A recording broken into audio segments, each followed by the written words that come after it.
Welcome back, everyone. Today, we have an important topic to discuss: properly recording debits and credits. Many find this concept confusing, but fear not. We'll break it down into simple steps and provide you with the easiest method to understand and apply. So, let's get started.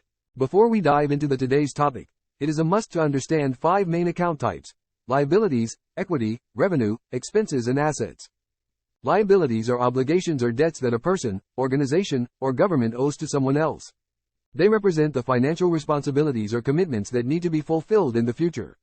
Liabilities can come in various forms, such as loans, credit card debt, mortgages, or unpaid bills. Essentially, liabilities are the amounts of money or resources that individuals or entities owe to others and are expected to repay or provide some form of compensation for. Equity share capital, in simple terms, refers to the portion of a company's ownership that is divided into shares and sold to investors. When a company is formed, it is divided into small units called shares. These shares represent a part of the company's ownership by an individual or other organization.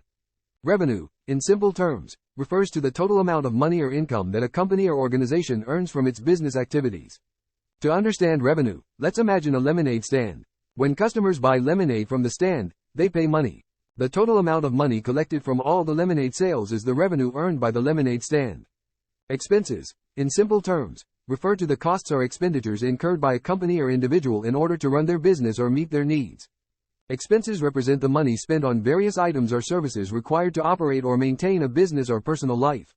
Expenses include costs such as salaries and wages for employees, rent for office space, utilities, raw materials, marketing expenses, and other operational costs. These expenses are subtracted from the revenue earned to determine the profit or loss of the business. Assets are things that have value and can be owned or controlled by individuals, organizations, or governments. They can be physical items, such as buildings, land, vehicles, or machinery, or intangible items, such as money, investments, intellectual property, or even skills and knowledge. Assets can be used to generate income or provide benefits to their owners. Before we dive into the easiest method, let's quickly refresh our memory on the basics of debits and credits. In accounting, debits and credits are the two sides of every financial transaction. They represent increases or decreases in different accounts. Now, let's understand what debits and credits mean. Debits are the left side of the accounting equation. They are used to record increases in assets and expenses or decreases in liabilities and equity. Credits are the right side of the accounting equation. They are used to record increases in liabilities and equity or decreases in assets and expenses. The accounting equation states that assets equals liabilities plus equity. Every transaction must maintain this equation's balance, meaning every debit must have a corresponding credit. Now that we have a foundation, let's move on to the easiest method of recording debits and credits. We'll break it down into 4 simple steps. For this, let us take an example alongside. Repayment of bank loan to the extent of $10,000 by depositing cash. Step 1. Identify the account type. The first step is to identify the account type involved in the transaction. There are 5 main account types as discussed earlier: assets, liabilities, equity, revenue, and expenses.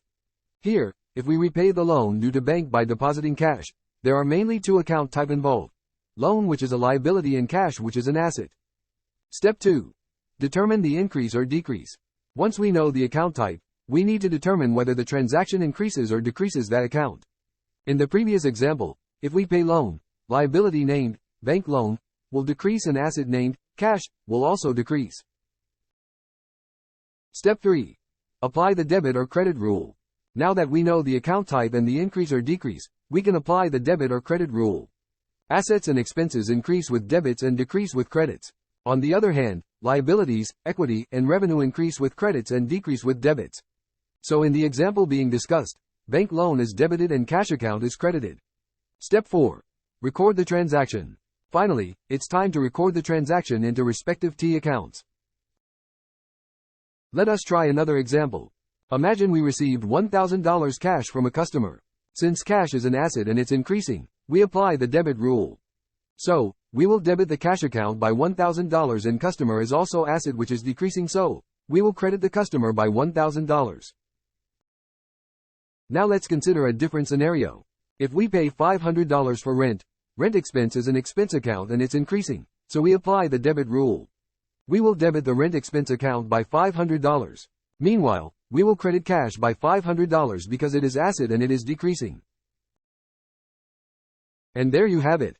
By following these 4 simple steps, we can properly debit or credit the financial transactions. That is all for today's video. Hope you guys found the video useful. If you have any query, let us know in the comment section and don't forget to like, share and subscribe.